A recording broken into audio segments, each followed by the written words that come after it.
صوت المدى.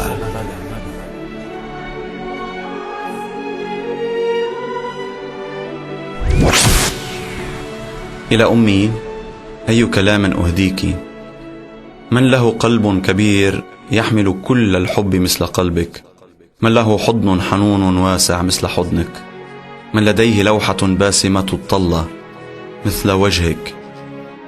أنت يا سر السعادة في القلوب، من يا ترى يحمل هما، من يا ترى يحمل حبا مثل ما تحمل أمي، من تراه يحفظ سرا مثل ما تحفظ أمي.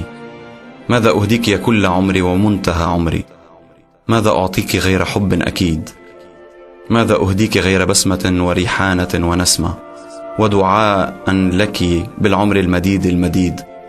ما عساي أهديك غير الحب ثم الحب ومنه المزيد، يا مشعة النور في ظلمات أيامي يا أمي. يمكن كتبت لك لأنه ما بقدر أقول لك إياهم بوجهك. الله يخلي لي إياك. عصام بريدي. صوت المدى.